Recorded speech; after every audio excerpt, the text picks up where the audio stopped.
Hola muchachos, ¿cómo están? Nueva semana, nueva clase entonces de lo que es sociedad. Hoy día ya vamos a cambiar radicalmente de tema y comenzamos a ver lo que es la unidad 2, que lo encontramos a partir de la página 46 del libro, que tiene relación con la conformación del Estado-Nación en Chile y el mundo. Vamos a ir analizando cómo se comienzan a conformar estos estados-nación, lo cual después posteriormente pasan a ser lo que son las repúblicas que conocemos hoy en día. ¿Ok? Eh, paréntesis. Próxima semana les voy a enviar ya las notas de todo lo que era, de todos los trabajos y las tareas que hicimos en la unidad uno, ¿ok? Estoy sacando dos notas por unidad. Como ya terminamos la unidad uno, ¿cierto? Van a tener dos notas, pero se las voy a enviar durante el transcurso de la semana. No, la próxima semana, ¿ok? El próximo lunes sí o sí, ¿ya? Ya, partamos entonces con la conformación del Estado de Nación en Chile y nos vamos a la página 48 y vamos a comenzar a hablar sobre lo que es el pensamiento liberal. Para esto vamos a hacer un pequeño resumen de todo lo que analizamos el año pasado en historia. Y recuerden que en octavo, el año pasado, comenzamos a hablar, ¿cierto? O comenzamos a analizar lo que era la época moderna, ¿ok? Es decir, principalmente siglo 16, y lo primero que analizamos, ¿cierto?, fue este movimiento humanista que se comienza a dar en Europa, este cambio, ¿cierto?, o esta manera distinta de ver la vida, esta vez como el ser humano, ¿cierto?, como eje principal del planeta Tierra, ¿ya? El humanismo. Recuerden que veníamos de una edad media donde todo giraba en torno a Dios, pero en la época moderna, ¿cierto?, surge este movimiento humanista y ahora es el ser humano, ¿cierto?, el eje central del planeta. Y en base al humanismo lo analizamos o vimos que surgieron distintos ámbitos, ¿cierto? Y lo analizamos en el ámbito del arte a través del Renacimiento, lo analizamos, ¿cierto?, en el ámbito de la ciencia con la famosa revolución científica. También el humanismo influyó en la religión con esta famosa reforma religiosa que analizamos con Martín Lutero y toda esta idea y el surgimiento de las iglesias protestantes, ¿sí? En esos ciertos principales aspectos sobre la influencia del humanismo, y después estuvimos hablando, ¿cierto?, un poco cómo las monarquías se transformaron en monarquías absolutas, ¿cierto?, donde el rey era el que tomaba todas las decisiones, tenía el poder absoluto sobre su reino. Lo analizamos con la película también, El hombre de la máscara de hierro, cuando ustedes se pusieron a llorar, ¿cierto?, cuando mataron a D'Artagnan. Y después de eso, ¿cierto?, analizamos todo lo que fue el movimiento de la ilustración, sin lugar a dudas un movimiento que cambia un poco el transcurso de la historia y los movimientos que llevaron a generar o los movimientos que influenciaron la ilustración, y lo analizamos especialmente con la Revolución Francesa, y en América lo analizamos con la independencia de Estados Unidos y la independencia, ¿cierto?, de las colonias americanas, y también, ¿cierto?, lo llevamos a cabo a Chile y analizamos todo el proceso independentista de nuestro país. ¿Ok? Ahora, en lo que respecta a Europa, recuerden la Revolución Francesa, ¿cierto? Donde termina simplemente por asesinar al rey, y después la misma Revolución Francesa o Francia que se transformó en un imperio gracias a Napoleón, ¿ok? Y por último, y dentro del mismo aspecto de la ilustración, analizamos estos grandes pensadores ilustrados, y más bien se acuerdan, Voltaire, Rousseau, Montesquieu, ¿cierto? Como los más importantes. Hasta ahí quedamos el año pasado y vamos a ver la continuación, ¿cierto? Un poco de toda esta historia, y vamos a comenzar entonces simplemente con el pensamiento liberal, perdón, y el ideario republicano, que lo encontramos al fin y al cabo en la página 48. Ya, vamos, enfoquémonos especialmente en lo que fue la Revolución Francesa. Yo creo que el primer gran acontecimiento producto de la Ilustración, y dentro de la Revolución Francesa marca el fin, ¿cierto?, de una monarquía absoluta donde el pueblo se revela, ¿cierto?, en contra de su propio rey, y los ciudadanos comienzan a exigir derechos y deberes. Y eso es muy importante. Recuerden que es aquí en esta época, gracias a la Revolución Francesa, cuando se crea la primera Declaración Universal de los Derechos del Ciudadano, donde el pueblo en sí comienza a exigir derechos muy básicos, ¿cierto? Como por ejemplo como la libertad, la igualdad, ¿cierto? La fraternidad, etcétera, etcétera. Y todo ese movimiento que viene de la ilustración es conocido como el liberalismo, ¿ok? ¿Por qué el liberalismo? Porque simplemente busca cada vez alejarse más de una autoridad central. En este caso en Europa vendrían siendo los reyes. Y el liberalismo lo vamos a analizar en distintos aspectos y eso prácticamente es lo que vamos a hablar ahora en esta clase. Y vamos a partir con el liberalismo político, ¿ya? ¿Cuál era la idea del liberalismo político? Simplemente quitarle la mayor cantidad o el mayor grado de autoridad a sus gobernantes. En otras palabras, simplemente querían acabar con el absolutismo. ¿Ok? En Francia lo acabaron de forma muy pero muy violenta. Pero acá en el resto de los países vemos que no fue tan así. Producto también del propio miedo de los gobernantes que les pasara lo mismo que al rey francés. Por ende también no pusieron muchos obstáculos, ¿cierto?, hacia todo este movimiento liberal. ¿Ok? Y acá tenemos al primer gran filósofo, John Locke, ¿cierto?, que fueron los principales destacados pensadores o filósofos destacados tanto de la ilustración y del liberalismo. Es muy importante, el liberalismo es como una arista de la ilustración, ¿ok? Eso ténganlo muy, pero muy claro. Y John Locke tenía una idea muy particular. Primero, él era de la idea, ¿cierto?, de separar los poderes. Ya la misma idea que analizaron el año pasado de Montesquieu, la división de los poderes del Estado, John Locke decía lo mismo, ¿ya? Mientras menos poder, obviamente, tenga el gobernante, más fácil, ¿cierto?, mientras menos poder tenga el gobernante, menos autoritario se va a transformar este gobernante. Por ende, John Locke simplemente plantea la idea de crear un poder legislativo, un poder ejecutivo y un poder judicial totalmente autónomo, así que tal cual lo conocemos hoy en día. Fue una de las ideas de John Locke. Ojo, no fue idea de él solo, sino que también coincidía con lo que hablábamos el año pasado sobre Montesquieu. Y otra idea muy interesante de John Locke, ¿cierto?, que acá también la tenemos en el libro, perdón, en su libro, ¿cierto?, sobre la obra del fundamento del liberalismo político.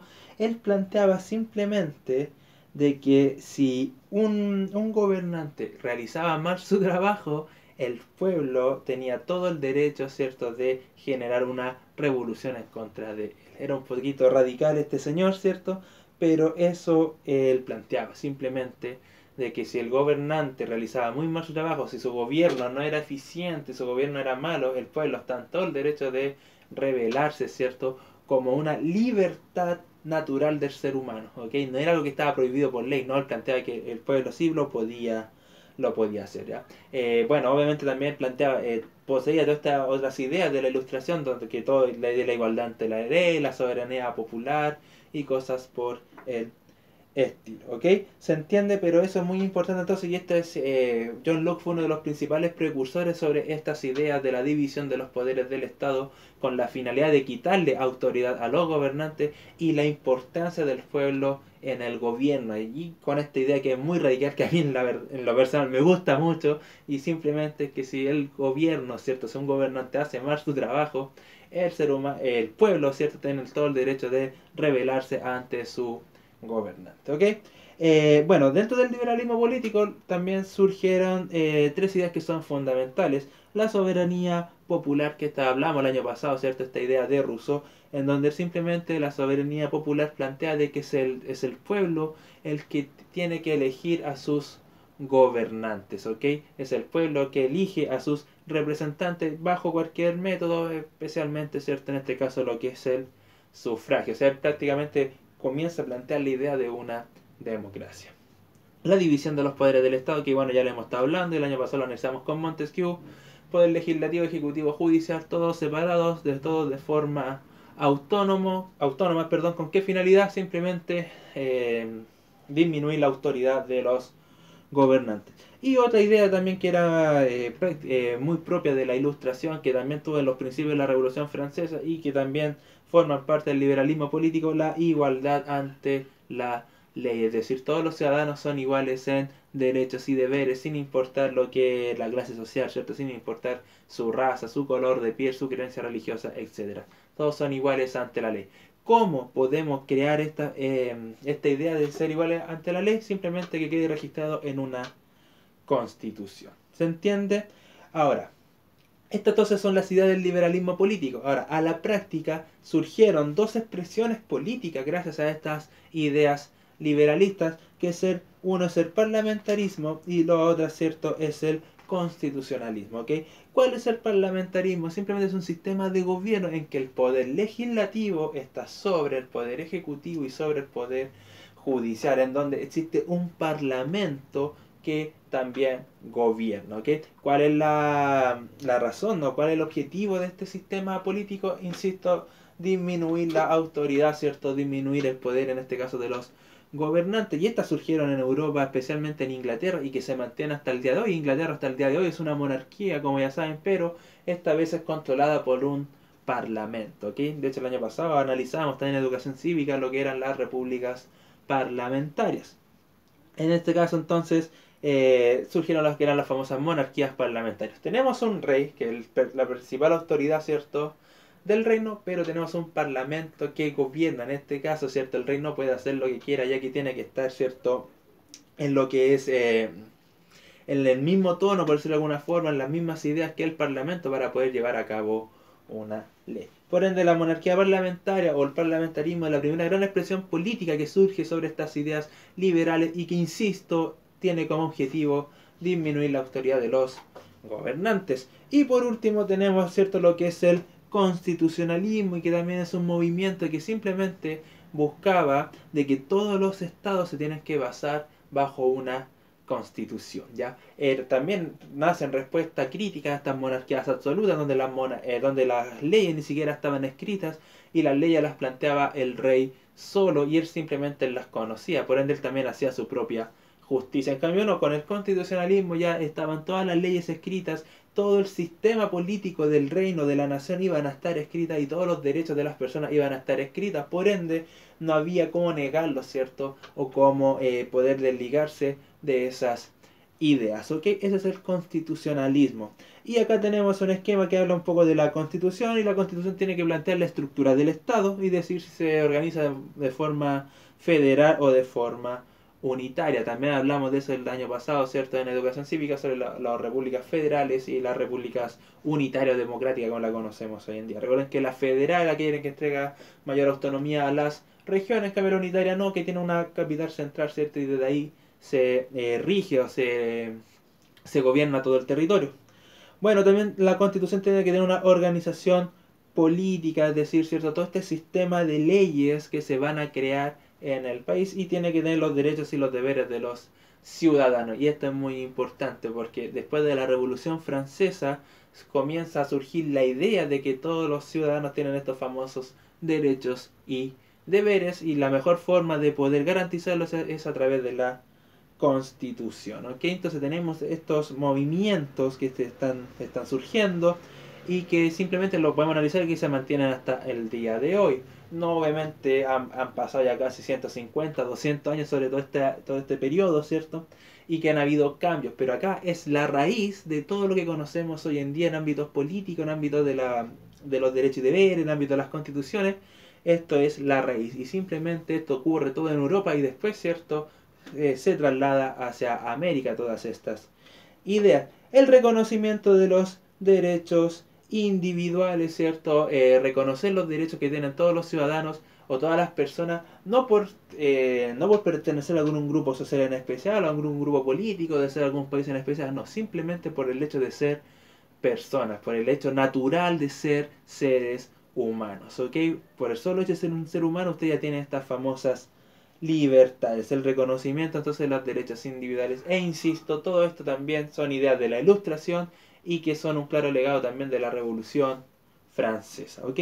Y otro gran movimiento fue el famoso abolicionismo, y este es muy pero muy interesante porque simplemente en palabras muy fáciles, el abolicionismo es un movimiento que tenía como objetivo terminar con la esclavitud, ¿ok? Todos sabemos, y cuando analizamos, ¿cierto?, todo este periodo de lo que era la época moderna, especialmente con la conquista de América, y el conocimiento o el descubrimiento de nuevos territorios, especialmente lo que fue África, de que comenzaron a haber esclavos, ya sea indígenas, ¿cierto?, de los territorios que fueron conquistando, o estos mismos esclavos africanos, y la venta de personas y todas esas cosas por el estilo. Y en Europa era muy común este tema de tener esclavos, y acá en América también. Y el abolicionismo fue un movimiento que simplemente intentó acabar con esta con esta práctica. Y ¿por qué decía que es interesante? Porque esta no fue que se acabó de un día para otro, sino que fue una de las características que más costó desligarse, especialmente en, en Europa. ¿Ok? De hecho, sin ir más lejos, una vez leí un artículo que hasta en el año 1960 en Australia, no tiene nada que ver con Europa, Australia, pero en Australia aún así era legal la esclavitud. ¿Ok? Entonces, por eso les digo, no fue algo que se llevó a cabo de forma inmediata, sino que fue con el paso del tiempo. Y en Europa también ellos obtenían también sus propios esclavos desde África, especialmente en la zona de Inglaterra, en la zona de Holanda, Dinamarca, en la parte norte europea, ¿cierto? Se vivió mucho lo que era la esclavitud de africanos, ¿ok? Y el abolicionismo simplemente quería evitar esas malas prácticas, ya que también consideraba personas naturales a los esclavos africanos, las personas africanas, por ende, ellos por el solo hecho de ser personas también tenían estos derechos y estas libertades, ¿ok? Fue tan complejo el tema del abolicionismo que incluso en Estados Unidos, la primera guerra civil de Estados Unidos fue por el tema de la esclavitud, ya que habían estados, especialmente los estados del sur de Estados Unidos, que ellos ya querían ser o no querían querían quitar la ley de esclavitud, pero los estados del norte querían mantener la esclavitud y lo llevó simplemente a una gran guerra civil, ¿ya? La primera guerra civil de Estados Unidos fue por este movimiento del abolicionismo y la esclavitud, ¿ok? Ahora, el primer país o el primer reino de Europa que acabó con la esclavitud fue Inglaterra, ¿ok? Entonces el abolicionismo también otro movimiento que responde, ¿cierto?, a las libertades políticas y simplemente tiene relación con eliminar la esclavitud, ¿ok? Otra característica también de las ideas de las libertades políticas es el famoso derecho a voto, que ya lo planteamos, ¿cierto? Gracias a Rousseau, especialmente con la idea de la soberanía popular, y donde aquí cada vez las personas comienzan a votar y a elegir a sus representantes. Ahora, ojo, insisto, tampoco votaban, o la democracia ese tiempo era como la conocemos hoy en día, sino que muy pocas personas comenzaban o eran los que votaban. Y en un comienzo era de acuerdo al grupo social, después era simplemente las personas que sabían escribir, después o dependía también de tu género. Cada vez se fue ampliando más hasta el universo de votantes hasta el día de hoy, pero en un comienzo era pero muy limitado. Lo mismo ocurre acá en Chile, en un comienzo simplemente votaban los hombres de la élite que sabían leer y escribir, después se amplió para todos los hombres que sabían leer y escribir, y después recién la década, hace casi 70 años atrás, las mujeres pudieron votar, ¿ok?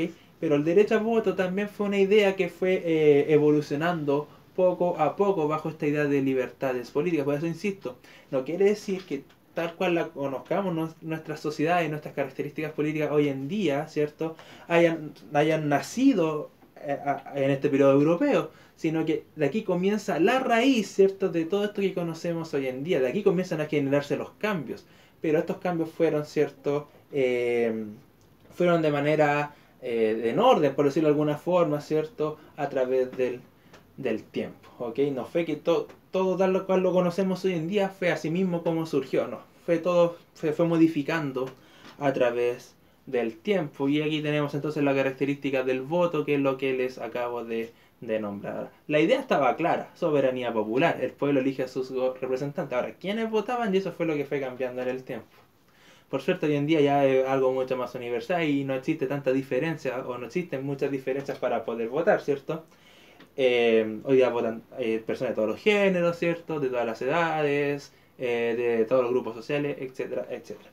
Y por último, y lo último que vamos a analizar en este video sobre estas ideas liberales, ¿cierto?, en la política, el famoso liberalismo económico. Y aquí nuevamente vamos a nombrar, yo creo que al personaje revelación de este año, ¿cierto?, que ha sido Adam Smith, y que él plantea esta idea, ¿cierto?, del liberalismo económico simplemente, y toda esta famosa teoría del libre mercado, que ya no voy a entrar en ese ámbito porque yo creo que ya lo conoce, se lo saben de memoria, y debo tener hasta acá con el famoso libre mercado. Ahora, sí vamos a desglosar otras ideas bastante interesantes que tenía Adam Smith en cuanto al liberalismo económico, y él simplemente planteaba, ¿cierto?, la idea de que las personas sean sus negocios simplemente por un bien personal. Por ende, ¿Cuál era la idea, cierto? ¿Cuál era la idea de fomentar que las personas hicieran sus propios negocios, sus propias empresas privadas? Nuevamente, cierto, quitarle la autoridad a la autoridad central o a los gobernantes, ¿cierto? Y también Adam Smith habla un poco de la famosa mano invisible de la economía. ¿Y qué es la mano invisible? Simplemente es cuando otro agente u otra persona se beneficia de un negocio de forma indirecta, ¿ok? Eso es entonces lo que es la famosa mano invisible. Por ejemplo, si yo pongo una panadería, yo no puse mi panadería para ser un buen vecino y ayudar a todos los vecinos, no, yo puse la panadería por un bien propio, ¿cierto? Por una conveniencia propia, ¿ok? Simplemente juntar dinero o aumentar mis recursos gracias a este negocio. Ahora, ¿quiénes se benefician de mi idea, de mi panadería, ¿cierto? De mi empresa que tiene un objetivo personal? ¿Quiénes se benefician? Los vecinos de forma indirecta, esta vez, ¿cierto? Adquiriendo el producto, adquiriendo el pan. ¿Se entiende? Como una motivación personal igual beneficia a otras personas. Eso es lo que habla la famosa mano invisible de Adam Smith. ¿Se entiende?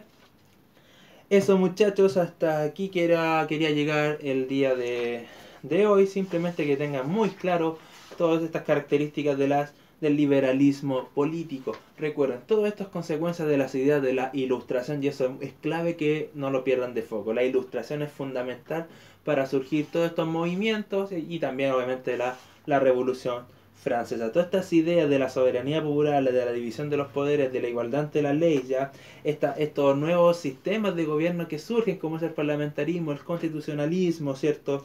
La idea del abolicionismo, la idea, ¿cierto?, del derecho a voto, el de reconocer los derechos individuales de las personas, todo eso son ideas de la ilustración. Y esto ya comienza a llevarse a la práctica, especialmente en Europa, en el siglo XIX, segunda mitad del siglo XVIII y también siglo XIX, y que desde aquí también se va a expandir hacia todo el mundo y más adelante lo vamos a analizar en América y también en nuestro país. Y simplemente todo esto es la raíz de cómo conocemos los estados-nación nosotros hoy en día. Y así nuestro país tiene todas estas características políticas hoy con una constitución, ¿cierto? Y con todas estas libertades de las personas, la democracia y todo eso simplemente se debe a que la raíz de todo este sistema surgió aquí en Europa en la segunda mitad del siglo XVIII y especialmente en el siglo XIX. ¿Ok? Así que eso muchachos, espero que haya quedado muy claro. Cualquier pregunta que tengan me la escriben, yo ningún problema en responder. Todo esto está entre la página 48 y la página 52, ¿ok? Léanlo, ustedes también tienen que leer esto. Y ya la próxima semana vamos a ver cómo comenzaron las transformaciones liberales y todos estos movimientos revolucionarios que se llevaron a cabo en Europa para poder implementar todas estas ideas. Ya, en la clase de hoy no le voy a dar tareas, ¿ok? No le voy a dar ninguna tarea, pero simplemente por el hecho de que, como ya acaban unidad 1, yo voy a sacar notas. Ya voy a sacar dos notas y que son los promedios de las tareas que les di, las primeras guías que les envié y la segunda las tareas del libro. Así que las personas que están atrasadas tienen toda esta semana para que se pongan al día. Los espero hasta el próximo lunes, ¿ok? Eso chiquillos, cuídense mucho, que estén muy, pero muy bien. Chao, chao, saludos a todos.